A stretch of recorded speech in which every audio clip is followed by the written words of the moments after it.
Throw gang, we are joined by the ballot big dog, the king of cardamom, his honor of the tax hike. Not Gen Z, but he's bussin' for free. He got bars, and that's why AOC's behind him. No treats for you tricks, but he got the kids knocking on doors. He got a PSA from the DSA, elect him or the MTA's DOA, budget's balanced like a CPA, campaign cinematic like PTA, whole city been waiting for him like GTA, a fly guy, the people like LGA, influencing everyone's tune, call him District 36 Mafia. Whole city infected, we need that Z-Pack. He's gonna grab that ballot box. No Cuomo. Your cheese chopped, he's chopped cheese the Mamdani way. Hot button issues, but the rent frozen. Luxury tax to feed the streets. That's his bodega vendetta. The next mayor of New York City, Zohran Mamdani. Zohran, how the hell are you?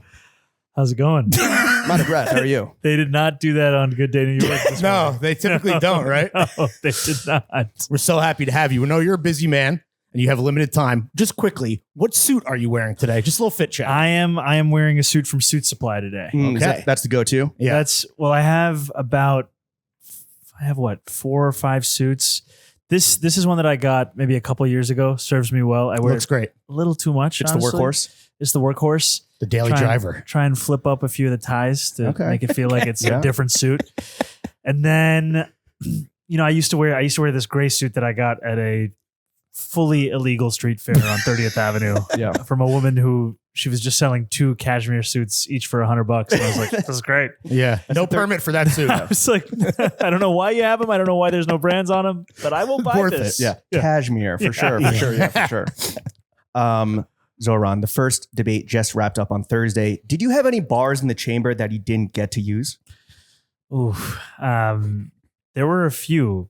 I wanted to tell our dear former governor Andrew Cuomo. Dear. This was the first time I'd ever been on stage with him. Okay. Oh, wow. Because I've been running for mayor for 7 months. Right. And he just moved back to New York. He's just fresh back from Westchester, allegedly. And Get his ass. And I was going to tell him, we've all the rest of us, we've been seeing each other as we talk to New Yorkers and talk to them about their needs in this moment. And that I get it though, because if I was spending $8,000 a month on a luxury apartment, I also would not leave my house that much. Yeah. And Yeah. my hope is to be able to say that to him next time. But at the end, I went up to him and I was like, "You should come around more." What was his reaction? He was like, "I don't think so." Yeah, I'm good on that. He's like, which one of my 6 cars should I drive to the next function? Yeah. Man of the people. He's so Westchester that he turns right on red in New York City. Nice. He literally did it. He did it. It's not even like a... Right. He did it. Ticket That's his just ass. facts. Ticket his ass. Yeah, for real. You think he got out of that ticket, with a little, I think he's going to pay that. He was on his way to get a bacon, cheese, and egg sandwich. Yeah. Well, look.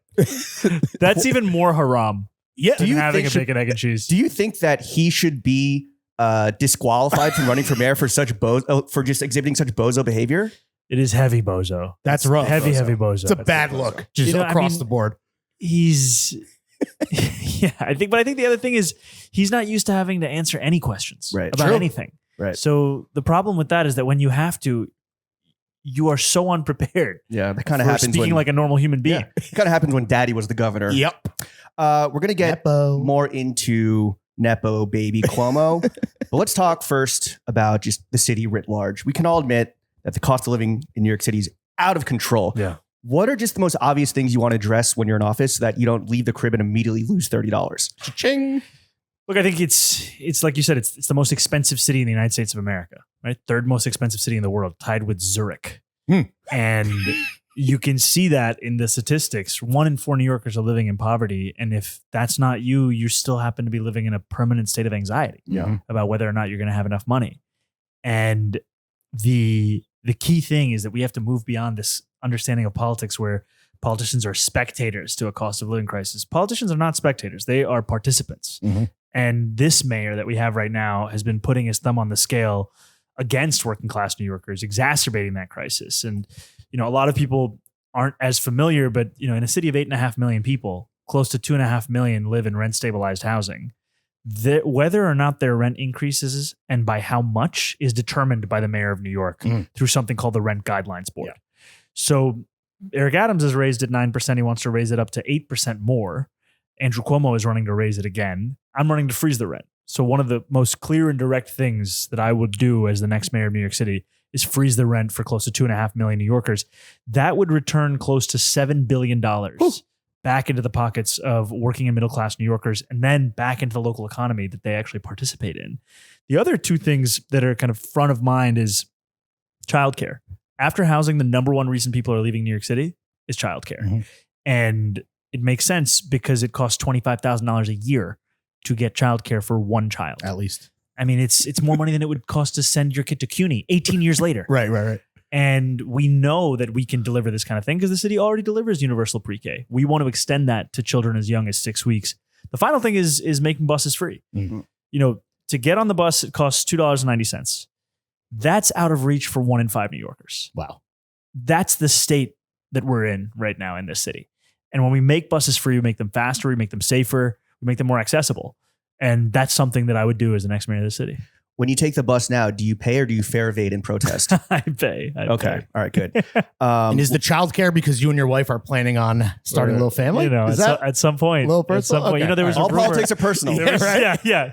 I'm selfish. Right. Yeah, clearly. You're the selfish candidate. Yeah, totally. No, I think that there was this rumor of like right-wing trolls that I was hiding 2 kids. Like Drake. I wasn't hiding my kid from the world. Right. You need Pusha T on the case. But I was just like, have you ever met an Indian guy who's hiding his kids? Do you know how much easier my life would be if I had 2 kids to show my parents that they exist, that they're already grandparents? Mm-hmm.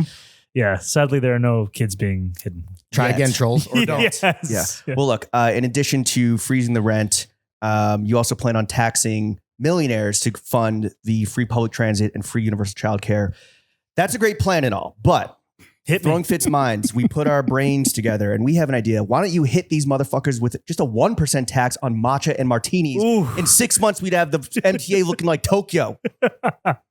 Come on, it's right there. Think of this? Consider it. You still got some time. Just no bad ideas in a brainstorm, I'm bro. feeling like Dobby right now. Matcha hike, baby. Come on. Stupid. Just a thought. I hear you. Because then we'd be doing all our civic duty by just martinis and extra dirty civic duty. Look, I still prefer our tax plan of raising income taxes for New Yorkers. Top 1% by 2%. It's just $20,000. It's a rounding error if you're making $1 million a year, which is, what that's the 1% are doing. Yeah. And ultimately, this is also the kind of thing that makes this a better city for everybody. Because when you look at studies, right, the Fiscal Policy Institute did a study of the top 1% and found that they actually leave the city at a rate 1/4 the rate of any other income category. And when they do, they go to other places called high tax states like New Jersey or California. So it's not the fiscal policy. A lot of times it's about quality of life. And you can feel that. I mean, in this city, when you're underfunding city services, whether we're talking about sanitation or libraries or schools, you are feeling the chipping away at so much of what you love about this city. And when we can actually make those things, not only make them fully funded, but make them excellent. Sure. This becomes a city people want to live in. Absolutely. Besides voting and registering to vote, how else can young guys specifically make New York City a better place for everyone? Let's keep it to the guys that aren't making a mill a year. Yeah, that aren't millionaire landlords. Yeah, how can they just what are just some immediate actions they can take to support the campaign? Yeah, to make New York City better for everyone. Yeah. Well, I would say the most immediate thing is participating in this election. Yeah, organizing around this election. Turnout. June 24th is the election date, and that is less than 3 weeks away. I mean, it's the 5th today. Yeah, and I bring it up because one of our hopes has been, how do we break out of the bubble of New York City politics and get into the world of New York City? Because in the last mayoral primary, Eric Adams won by 7,000 votes, and now he runs a city of 8.5 million people. With that heavy thumb you mentioned. Very heavy thumb on the scale. He has supported hookah, owners, for sure. And private club owners. Influencers. He loves influencers. And I've had to be very honest with big hookah. Yeah, that I will not be able to deliver. You're getting taxed too, bitch. The way that Eric Adams has. The era of big shisha is over. It's over. It's a wrap. I am Big Shisha. Oh, true. Yeah. But Big Shisha itself. New rap name just dropped. Big dude. Shisha. In the you know what it is. Sheesh. All right, so vote. Sorry. No, it's cool. No, it's good. This is why you're here, dude. Let's get back to I want to get a beer with this guy. Let's get back to the point here. In the last election, only 26% of Democrats voted. 74% stayed home. And that's indicative of what's happening with local politics across the country. And so what I would say to young guys who are thinking about how to make the city more affordable, not only to vote in this election, but to canvass, to actually understand politics is something you do, not just kind of participate in once a year. Because the reason that we're right next to Andrew Cuomo in these polls is because we've built a volunteer team of 30,000 people that have now knocked on more than 750,000 doors. Squadron. And it's like, when I'm talking to a journalist, they'll be like, your volunteers knocked my door last night. And it's like, these people are everywhere. Yeah. And that's what's so exciting. That wasn't targeted. That's not at all. But I think that's the beauty of it all, is just like, it's not about me. It's like what Bernie said. It's about us. And it's not just about us in terms of who we're fighting for, but also who's doing the fighting. Right. When you do go out and vote, rank voting, right? Ranked choice voting. We want you to rank choice vote the following everyday facets of New York City life. This is where I lose the election. No, you're going to be good. Rats, roaches, traffic, and when an air conditioner drips on you, or it's like, that mystery juice. Rats, roaches, traffic, mystery juice. Okay, we got 4? Yeah. Okay. Number 1, gotta be mystery juice. Yep. Absolutely. Number 2, rats. Number 3, roaches. Number 4, traffic. Okay. Traffic, I lose my, I just can't handle it. Congestion pricing, good. Good. Yeah, very good. Good, and needs to be paired with even more investments in public transit. Right? Do you think Cuomo's pissed because he has to pay $1,000 anytime his fleet of cars comes to the city? Yeah, they move in a convoy. The motorcade, dude. But look, it's traffic is the one that drives me the most. Rats surprisingly high. Because roaches, rats, I see them all the time. They're citizens. We got to address them. There was someone on the stage with you last night. Hey. That's why Eric Adams hates him so much, because he really just hates himself, dude. I think that I've just grown accustomed, sadly, in our city. Stockholm syndrome. What does that say about New York? To seeing the homies at subway stations. Right. Did you ever see that video when it's on the train and there's a guy who's sleeping? Yeah, you're just, oh god. Yeah, I mean, but I think that the thing that's so frustrating about rats is that it doesn't require rocket science of how we take on rats. Doesn't require a czar. Look, I'm all in favor of a czar. I also mom and pop's czar. We're actually rolling one out to help small businesses, but it's also just about trash containerization, right? Like, they will chew through these bags, right?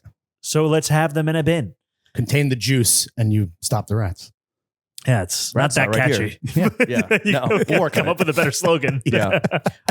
We mentioned District 36 out in Astoria. If you're elected mayor, would you live in Gracie Mansion, or does living in a mansion on the Upper East Side not really vibe with the personal brand?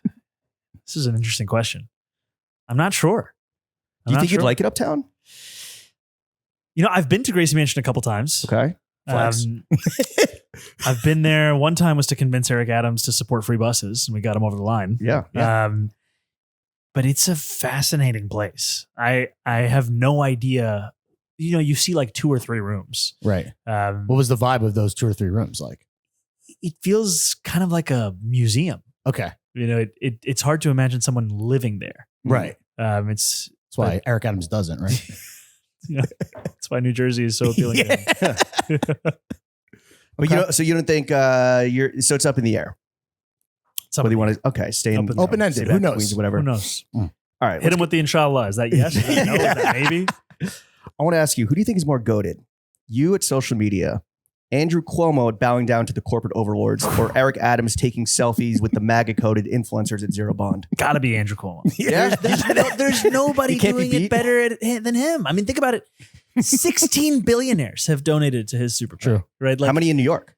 I don't even know. I mean, he has $2.5 million just got from real estate developers. Yeah. This is a guy who just got a $250K check from another guy who founded the super PAC for RFK Jr., who's on the record thinking that 9/11 was an inside job. This is the kind of money that's fueling him. Right. So I would say he is leading the pack because, look, when you get Bill Ackman, he gives him money, right? Yeah, he doesn't. It was quite great to hear him say that. Anybody could buy me. Yeah, money is money. Money talks. Money's fungible. Yeah, yeah, it sure is.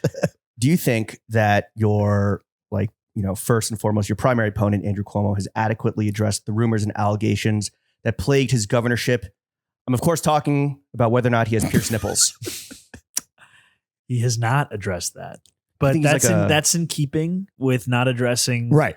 so much of his record. Like, this is someone who was asked yesterday, do you have anything you'd like to apologize for? Anything you have a regret for? His regret was me.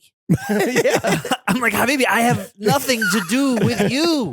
He's a personal problem. What about cutting Medicaid? What about sexually harassing 13 women? What about stealing hundreds of millions of dollars from the MTA? For him, there is a plethora of options. No regrets. It's like a buffet. Yeah. Of different options that he could pick from to say that he was sorry about. And he's just as allergic to apology and acknowledgement as Donald Trump. Does everyone deserve a second chance beside him? Straight up. Look, I think everybody deserves a second chance, and that's incumbent upon them, however, to acknowledge what happened with the first chance.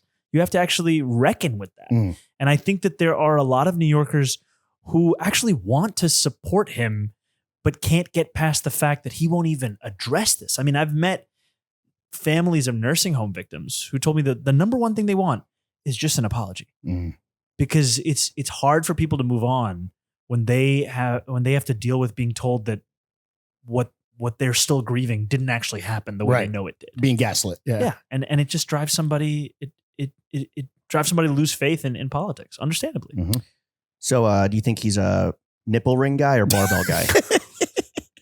I think the photos appear to show barbells. Yeah, I I'm think it's just going to barbell. wait this question. Okay, that's fair. All right. doing our Well, job. we do. Okay, maybe this is something you can answer. If not, the Cuomo nipple gate, nipple ring gate. What do you say to the haters and the losers who would rather point to a lack of administrative experience over embracing the energy that you've garnered and fostered around the outright need for the loftier progressive movement that has energized so many people? 30,000 canvassers. Look, I think we have to engage with anyone's concerns. And when people speak to me about a concern around experience, what I tell them is it's important that we talk about what kind of experience matters right now. Because I don't have the experience of Andrew Cuomo, of kowtowing to these Trump MAGA billionaires. I don't have the experience of playing insider politics and running a campaign that's actually just being orchestrated by consultants. I don't have the experience of trusting the same leaders that gave us Donald Trump and the affordability crisis. I do have the experience of winning $450 million in debt relief for thousands of working class taxi drivers, of building an actual movement in this campaign that is not only inspiring New Yorkers, but actually empowering them to take action. And at the core of those statistics you shared is the team that we built, because you can inspire someone, but if you can't absorb their excitement, then there's nothing for them to do with that feeling. And the only reason we've been able to knock on more than 750,000 doors is because we've hired the people who can build that kind of a program. And I think to anyone who has that concern, you have to take it in good faith and say sincerely that we're going to build a team of the best and the brightest. Because for too long, we've understood leadership as an act where you hire people who are just replicas of yourself, who are the people who are quickest to say yes to anything that you present them with. You need to actually have a team that challenges you, one that you also empower. And that's why, I've been meeting with deputy mayors and commissioners from previous mayoral administrations, because that's the kind of team you have to put together. And I think that's what's also been missing in Andrew Cuomo's campaign. Sure. Everybody who wants to vote for him on the basis of competence, this guy can't even spell the name of his endorsers correctly in a press release. Can't order bacon, egg, and cheese. He can't write a policy platform for the most important issue in New York City, housing, without the assistance of ChatGPT. and he's someone who couldn't fill out basic paperwork to receive millions of dollars from the campaign finance board. So I think it's a mirage, which is in many ways how to describe him and his record and his reputation. That's a fact. Yeah. And when it comes to like management and administrative experience, do we really need another pencil pushing nerd in office? I think we need a team. Some nerds. A team of the best and the brightest. And I think, look, we got to have room for everybody, because ultimately all inclusive. We got to just have a track record. We got to actually deliver on this. And that's the thing that I'm so excited about, is these aren't just ideas that are urgent. They're necessary. They're actually doable, right? Like, we can freeze the rent. We know that because the last mayor froze the rent 3 times.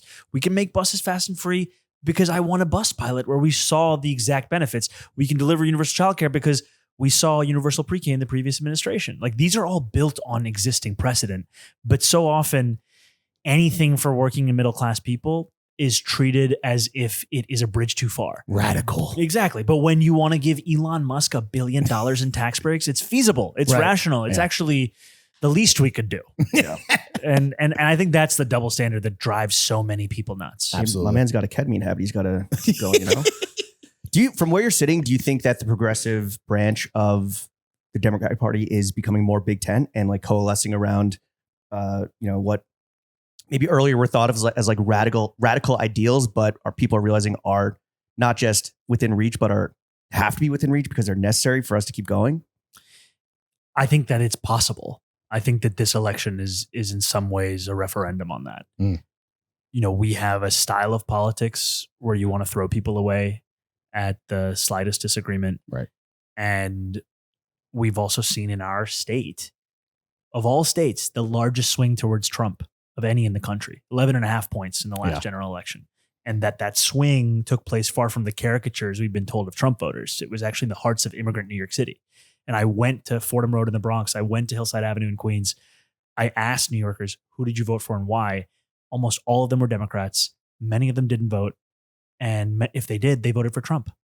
And ultimately, they kept coming back to this question of cost of living. Mm-hmm. They remembered having more money in their pockets 4 years ago. And as insincere and ridiculous and horrific as we know him to be, for these voters, he was speaking to them in that language of cheaper groceries and a more affordable life. Eggs. And I think it comes back to that for a lot of people, understandably so.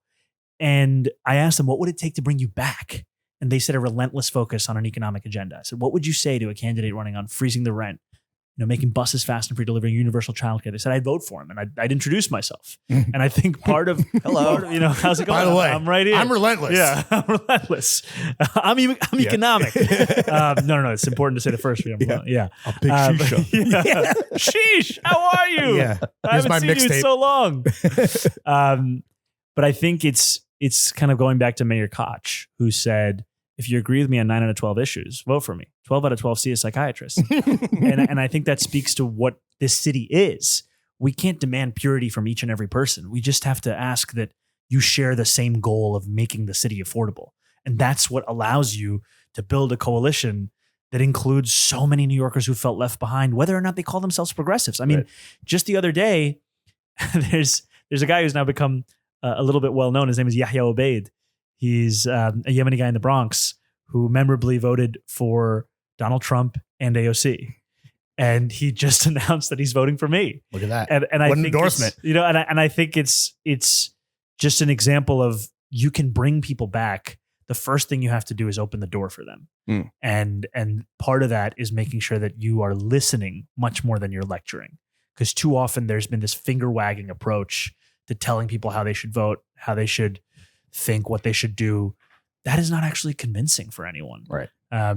Even let alone that the posture you should have as a person, but just even from a political sense, it is better to actually allow someone to tell you what they're thinking and why, and respond to that. And this comes from the $20 million study that the Democrats paid for from Deloitte or whatever. Also, to go on podcasts, I think, is one of the things. Yeah. All right, here's a foolproof We're way. available. If you answer this question correctly, I guarantee you'll be mayor tomorrow. Forget the primaries. We're already done with that. Here we go. If elected mayor, can you guarantee a Knicks championship in your first term? Ooh. Come on, dog. Please. We're dying. Please. My family is dying. Inshallah. Okay. What does that mean? To be decided. Yes. You mentioned putting together a good team. Is there a place in your administration for Tom Thibodeau? He's available. What do you guys think about him being I'm pissed, dude. You're Yeah, pissed? it sucks. Yeah. Like he could, if there's any extra Eric Adams Turkish airline tickets flying around, he could fly to Turkey, get Look, I want to be honest. You should ask me if I've sold out when I get a hair transplant. Your hair looks great, dude. You should ask who paid for it. 'Cause that's when you know if I'm staying honest with big you. Turkish hair. Is that why Eric Adams is going to Turkey to get the fucking No, hair I don't. transplants? No. He's Or was it just for real estate it's development? something. Yeah. Yeah. Who knows? Something illegal. But But you're anti-Tibbs getting fired. I don't know. I'm anti. I mean, yesterday Michael Blake on the stage was saying something that I've seen a little bit of. We want to win. the whole thing. Mhm. This is, when you fall short, this is the posture you take. Sounds like a centrist to me. But I also feel like this is the first time in 25 years Yep. of getting to this point. Yep. And I'll be honest, I'm more of like a bullshit fan. Somebody who goes every now and then, who enjoys Fair weather. Yeah. Exactly, a fair weather fan. I almost got a jersey that said fair weather on the back. But I think you also give someone another opportunity when they've taken you to a historic point. Yeah. There's rumors that it was player driven, and that's kind of like the team voting. I don't know. So there is that Player-driven. to play. That's what I heard potentially. There's some Maybe- reports. Maybe ownership was listening to the people, Yeah, Maybe they're knocking on doors. not the fans, but yeah. Zohran, if this whole politics thing doesn't work out, would you go back to being a rapper? I think those days are over. Really? Yeah. You still got bars though, right? Oh, come on. What are some rappers you think would be good mayors? Rappers who would be good mayors? I think our mutual homie Heems Yeah, would be fire. Look, Heems, I want to Johnny walk out to Mancho. Soup Boys. yeah, That's how Adams plays Empire State of Mind. yeah. That's how I want to walk The out. classic Jay-Z Yeah, song that yeah. every New Yorker loves. Who would be a good mayor? I don't know. I mean, I got to tell you, Cameron would be fire. Not Jim Jones. he was the president of Dipset already. Keep Jim Jones, Jim Jones out of office. yeah, elected unanimously. yeah. Dipset, yeah, diplomatic immunity, I believe. Yeah. New criminal code. Wu-Tang by committee, Yeah. or like I mean, also, I represent Queensbridge, largest Nas. public housing development in North Nasty America. You got Nas. Nas. Yep. Yeah. You also got Mobb Deep. True. Yep. Shook Ones, aka Andrew Cuomo. Ooh, Part that one, part would be two. a fire walkout. Have you used that song. one yet? Not yet. Oh, Not yet. first. Second debate, Shook One's part 2. Yeah. Ooh. All right, There you go. Back Prodigy. again. Yeah. You could use that in your social media. I want to ask you this, Zohran. Is your filmmaker mother low-key disappointed that you're filming all your social content with an iPhone and 16:9? Not all. Okay. Thanks for clarifying. She's so funny. Does she ever wait and she's like, oh, the framing, come on. She's like, why aren't you sending me cuts? Yeah. I'm like, we gotta move quick. It's all in the edit. Where's my grandchild, and why are you not sending me selects? She was telling somebody, she was like, his stuff is so good, people asking if I'm making it. Oh, damn. shit. Okay. Sure, Mom. Sure, yeah. Yeah. And I tell him, of course, yeah. This is just a campaign about Mississippi Masala. Yeah. Yeah. I just Zohran, we're having a great time, but obviously, you're running around on the subway, on the city bike, fucking bussing, hustling between calls, appointments. It's a sprint to the finish line. How do you relax? how do I think music. Okay. There's a lot that you lose when you're running a campaign at this scale. So much of the time that you used to spend, you just don't have it anymore. But music is something you could still have. Right? Okay. Like when you're getting Interesting. ready in the morning, when you're actually on the train. I've been going through a Ray Shremmerd phase. Oh, I am Black Beatles in the city. I'm just listening. Yeah. The Mannequin Challenge is back, people. No I've flex just been zone. listening to This Could Be Us and Swang a lot. That's Ray Shremmerd. They were early interview subjects of ours, Yeah. actually. What? Wow. Yeah. Slim Jimmy and Sway Lee. Sway Lee. Yeah. We've completed the loop. They smoked so much weed in front of us, we got very high secondhand. Yeah. Well, it's not going to happen in this interview. No blood guts on this table Yeah. if you pay for video. All right, so Ray Shremmerd from Tupelo, Mississippi. Mississippi, Masala. You see, full circle. Come up with the connecting the dots. What about favorite New York rappers? Got any besides Nas and Mobb Deep, as we already mentioned, and Heems? I do love Heems, man. Dude. I best. mean, Friend of the show. that's how I got into politics. Really? Was Wow. reading an article in Village Voice that Heems endorsed his childhood friend for city council. Damn. So the first time I knocked on doors in New York City was in 2015 for Uli Nudge Me, who was Wow. Heems' boy. That's from, incredible. From, That's right. From growing up. And yeah, I love Heems.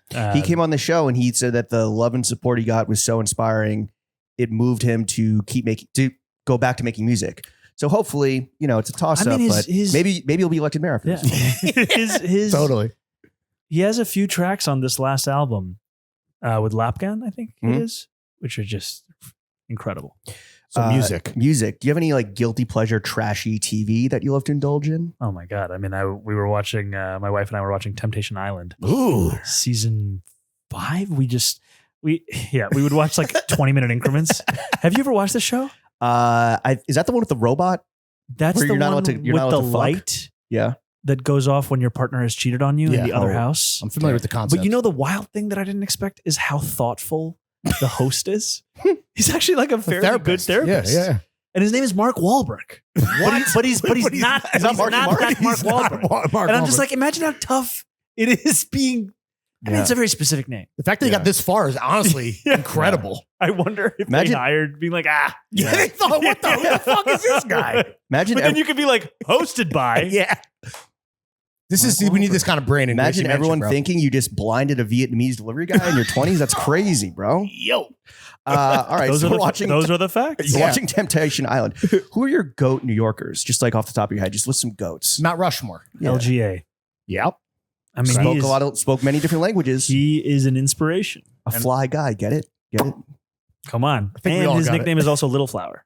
He was a tiny man. Yeah. Mm-hmm. And which is also the name of one of my favorite coffee shops in Astoria, 36th Avenue. Check it out. Little Flower. It's an Afghan coffee shop. Incredible Firni donut. Okay. Iced Kashmiri chai. Delicious. Yeah. Actually, I'm getting quite hungry just talking about it. Or you need some caffeine, bro. I don't know. I think LGA is an all-time. I wish I would have had the chance to meet David Dinkins. He just seemed like a very good old Dink. A very good Yankee dude. fan though, and you're a Mets guy, right? Yeah. But also the owner of the Mets is probably going to spend a boatload of money to stop our campaigin. Support Andrew Cuomo. He's like, keep this money on the team. Yeah. Speaking of which, give Juan Soto another raise, dude. Yeah. Speaking of which, Zohran, how much money do you make? $142,000 a year from being a state assembly member, and then I make $1,200 on top of that for royalties. Ooh. Nice. Oh, on streaming. Where should we stream your music? Tidal? Spotify. Yeah. Okay. That's going to get me like what, 0.0003. Your streams are probably up like 1,000%, right? Yeah, but that doesn't mean much when you're starting at zero. Yeah. 10 streams and you go. Touche. And I'm one of my top supporters on this. And what do you like to spend your hard-earned money on? I spend too much money on food. Yeah, like eating out. I love, and I think and I always have a bad habit of ordering one thing too many. But you love life, dude. I know, but a good friend of mine, she's an assembly member. Her name is Sarah Hana Shrestha. She's this incredible assembly member from the Mid-Hudson Valley. And she is someone who's just like, she's like, come on, do you need the separate side of one pancake at the brunch? And I'm like, you never know. Thanks for asking. Absolutely. Come on. We got to break beyond the false choices that are put in front of us. You're supporting small businesses. Yeah, right. Okay, last question. Do you have any constructive criticism you'd like to give us? Real quick. The floor is yours. I'm just like looking up and down. No. All right, cool. I'll take that all day. Doing great. Why don't you turn to camera, plug whatever you want. The floor is yours. Where can the kids follow you? What do we got to know? What's going on, everyone? If you're here because you want to hear more from Big Sheesh, please go to ZohranforNYC.com. Join this campaign because you're the ones who can actually win it. We got less than 3 weeks and we are right where we want to be. So come out, knock some doors. Let's send Andrew Cuomo back to the suburbs. Get him the fuck out of here. Zohran Mamdani. Thank you for coming on to the only podcast that matters. Chef, take us out.